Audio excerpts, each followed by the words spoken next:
Well, it's time for another video, and this time I'm going to be doing a follow-up to a video I did in the past about the U.S. Army School of the Americas. I did a video that was a big summary overall of that program to remind people the U.S. Army School of the Americas started in 1946, and it is a program still in existence to this day where the United States military trains soldiers from countries from all over the Americas, from Mexico to Central America, the Caribbean, and South America. And one of the most infamous things about this school is a lot of the graduates went on to become horrible human rights violators and, in some cases, dictators. Now, I wanted to go in depth on a list of the different graduates who did go on to become dictators of their country. And those countries would include Guatemala, Honduras, Panama, Haiti, Ecuador, Argentina, Bolivia, where some of these graduates, they were soldiers trained by the U.S. Army and later went on to overthrow their governments in their countries through military coups and ruled as repressive dictators. And the United States government supported their dictatorships. So I want to go through the extensive list of all the different graduates and not just a brief summary like I did in my last video on this subject. Before I go into the list of those dictators who graduated, I'll do a recap again of the U.S. Army School of the Americas. The School of the Americas, as I said, was founded in 1946, and it was originally based in Panama. The United States, for a very long time, had military bases in Panama in Central America. Panama was like a U.S. territory from 1904 to 1999. The United States owned the Panama Canal, had a lot of military bases there, such as the U.S. Southern Command, and the U.S. Army School of the Americas was in Panama from 1946 until 1984. And since 1984, it relocated to the U.S. itself at Fort Benning, Georgia. And the program is still running, training soldiers from Latin American countries who still to this day, in certain countries, are committing gross human rights violations in places such as Colombia and Honduras. Now, let's go into the list of this infamous graduates. So in starting this list, I think it's only best to go in alphabetical order of the countries I'm naming. So the first country I'll start with will be Argentina. So the first School of the Americas graduate dictator I'll be talking about in this list will be General Leopoldo Galtieri of Argentina. General Leopoldo Galtieri attended and graduated the U.S. Army School of the Americas in 1949, taking an Army engineering course. The 23-year-old Galtieri then started rising up after that through the ranks of the Argentinian military for the next 30 years. And in December 1981, General Galtieri staged a military coup, overthrowing incumbent dictator General Roberto Viola. And Galtieri ruled from December 81 into 1982 and was the dictator of Argentina who launched the disastrous Falkland Islands War, which Argentina ended up going to war with the British and losing badly. General Galtieri was supported by the United States government up until he invaded the Falklands Island. The U.S. backed him, they trained him at the School of the Americas, and he maintained good relations with the United States military over the decades. When he took over in December 81, overthrowing General Roberto Viola, he, as a hardline anti-communist, was welcomed by the Ronald Reagan administration, and I provided some arms and support to the Nicaraguan Contras. But then, when he decided to invade the Falklands Island, the British said, no, that's ours.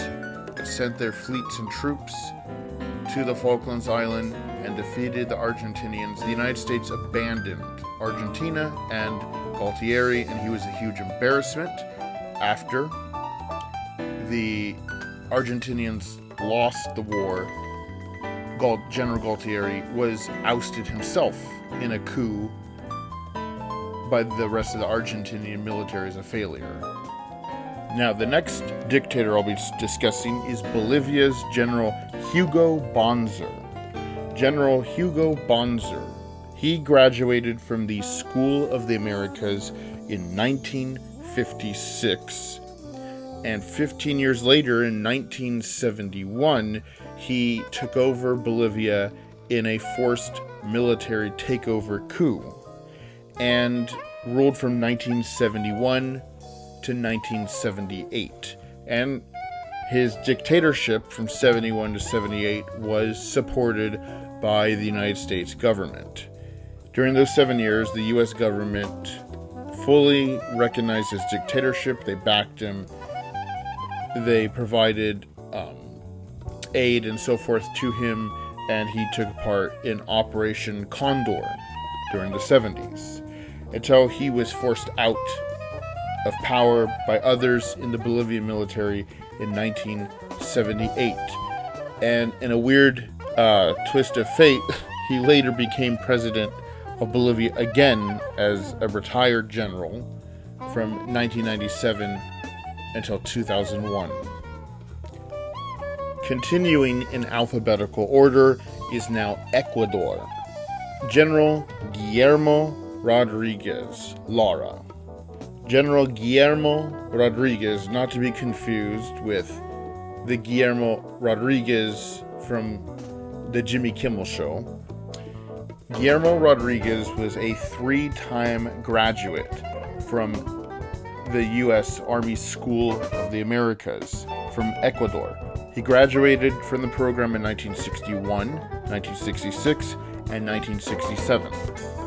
And in 1972, General Rodriguez took over the Ecuadorian government in a forced military coup and ruled for 4 years, from 1972 to 1976.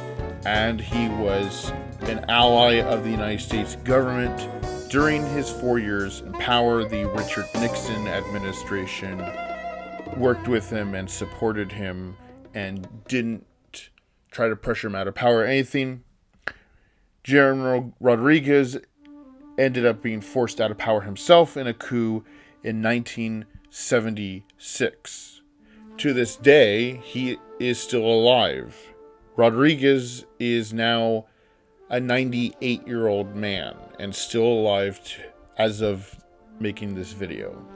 Now, continuing in alphabetical order, we now move to the letter G, Guatemala, the country where my dad came from in the 1970s as a refugee fleeing the long-running Civil War. Guatemala was in a civil war from 1960 to 1996, and during that time, Guatemala was ruled by a series of military dictators. Guatemala was a military dictatorship from 1954 to officially 1986, and sure enough, one of those military dictators was a School of the Americas graduate, and that was Efrain Rios Montt.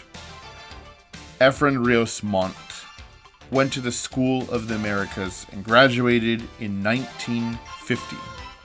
32 years later, in 1982, he staged a military coup and ousted the incumbent dictator general and made himself the dictator. His rule only lasted 1 year, from 1982 until 1983, when he was overthrown by his own defense minister, General Oscar Mejia Victores. During his brief 1 year in power, he was initially supported by the Ronald Reagan administration, and violence continued to escalate during his 1 year in power in Guatemala, including an escalation of violence against the Mayan population in Guatemala. The Guatemalan genocide continued on more ferociously under General Montt. Next up now is Haiti in the Caribbean. Haiti also had a school of the Americas dictator, General Raoul Cedras, and also General Philippe Biombi.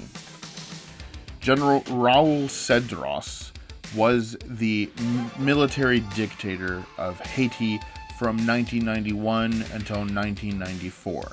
Cedras was educated in the United States and trained by the U.S. Army during the 1970s, and was part of what was called the Leopard Corps of the Haitian military. And back in 1991, Haiti had its first freely elected president, a Catholic priest who was a huge advocate for the poor named Jean-Bertrand Aristide. Aristide was only in office for 8 months in 1991, and his reforms were hated by the Haitian oligarchs and the Haitian military. So General Raoul Cedras ended up staging a violent military coup in September 1991 and kicked out President Aristide and exiled him, and General Cedras ruled a very repressive, brutal regime from 1991 until 1994, and his brutal reign caused an even bigger refugee crisis of migrants coming from Haiti during those years. And along with him was another School of the Americas graduate named General Philippe Biombi. Philippe was attending the School of the Americas in Fort Benning, Georgia between 1980 to 1985, and was part of the military coup in 1991 and the ruling military dictatorship with General Cedras. Their rule came to an end in 1994 when the United States government decided to invade Haiti, intervene, and make them step down from power. General Cedras was then relocated by the United States and exiled from Haiti and moved to Panama, where he and his family live to this day in exile in Panama. Next on the list, Honduras, and one of their dictators, who was a graduate of the infamous School of the Americas, was General Policarpo Paz Garcia. General Garcia took 2 courses with the School of the Americas in 1956 and then in 1959. And in 1978, he staged a military coup overthrowing General Juan Melgar Castro. Honduras during the 1970s went through at least 3 military coups where 3 different general dictators took turns overthrowing and betraying each other. There was General Oswaldo Lopez, General Juan Melgar Castro, and then General Policarpo Paz Garcia. So Garcia overthrew the other dictator, Juan Melgar Castro, in 1978 in what was called a cocaine coup, because a powerful drug trafficker in Honduras named Juan Mata Balestros paid a bunch of his drug money to members of the Honduran military to overthrow General Castro, and then had people on his payroll in command. General Policarpo Garcia and his people were on the payroll of Juan Mata Balestros and ruled alongside him through this coup from 1978 to 1982. So General Garcia, during his 4 years in power, continued brutal repression in Honduras and helped set up a death squad, a military death squad unit called Battalion 16, and eventually stepped down from power and allowed civilian elections in 1981. During his 4 years in power, he was a U.S. ally. And so now the last place on this list is Panama, where the United States military trained two dictators from Panama. As I mentioned earlier in the video, Panama was the host of the U.S. Army's School of the Americas from 1946 until 1984. So the United States military obviously trained a lot of Panamanian soldiers. And two of them was Omar Torrijos and Manuel Noriega. Omar Torrijos was the military dictator of Panama from 1969 until his death in a plane crash in 1981. Omar Torrijos graduated from the School of the Americas in 1965, and 3 years later, the military of Panama, the National Guard of Panama, carried out a military coup and overthrew the civilian president Arnulfo Rios and forced him out of power. And then Panama was a military dictatorship for 21 years from 1968 to 1989. General Torrijos ended up being the main leader of the military junta from 1969 to 81 and ran a repressive government, but at the same time spent a lot of money on the poor and social welfare programs. And instead of killing his critics, he would exile his critics and opponents out of Panama, which is more humane than most of the other dictators I've named on this list who just flat out killed their critics and opponents. Torrijos' big highlight was when he negotiated with President Jimmy Carter in 1977 for an eventual handover of the Panama Canal from the United States to Panamanian control. That was a big highlight in the rule of General Torrijos. And then he died in a mysterious plane crash in 1981.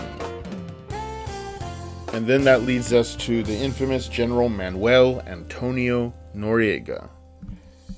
General Manuel Antonio Noriega was the de facto dictator of Panama from 1983 until 1989. General Manuel Noriega was a three-time graduate actually, from the School of the Americas in 1965 and then two graduations in 1967. Noriega was somehow vetted by the U.S. military to be trained, even though on his record he was a soldier who would often get drunk and start fights and was even accused of once raping a 13-year-old girl. Noriega took military intelligence courses and jungle combat courses with the U.S. Army, and after graduating, he became the head of military intelligence of Panama from 1970 until 1983, and was a longtime ally of the United States government, working with the U.S. CIA from 1971 until about 1986-87, and was being paid a yearly salary by the CIA, serving as an intelligence asset, spying, and sharing any information in Panama and the rest of Central America with the U.S. government, and was friends with America's military leadership throughout the 70s into the 80s. And eventually, he became a huge embarrassment and liability for the United States because Noriega was also a big-time drug trafficker. Under Noriega, Panama was a narco state.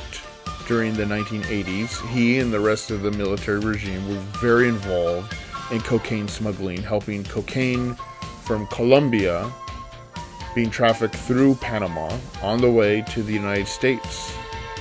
And the US knew it for a long time and really didn't do anything about it until enough newspapers in the United States made enough coverage about it by 1986 or so. And so then the United States was embarrassed and tried getting Manuel Noriega to step down from power, and he refused.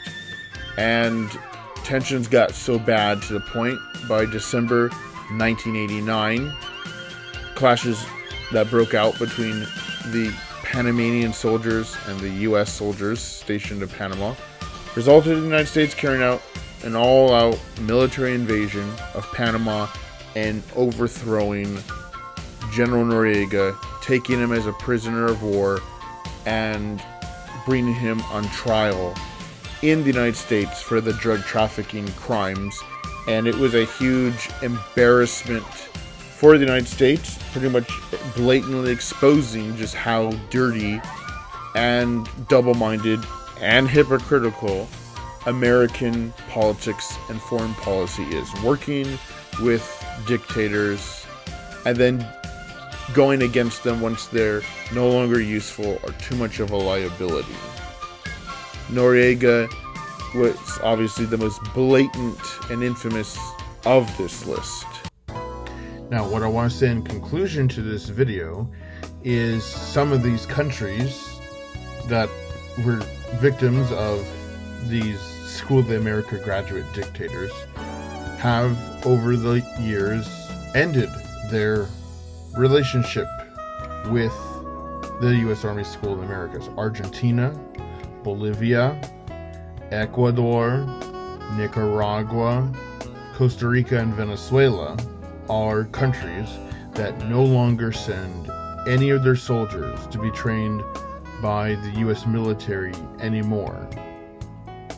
And probably because being taken over by a dictator who graduated from that program left a very bad taste in their mouths, and they don't want to repeat that ever again.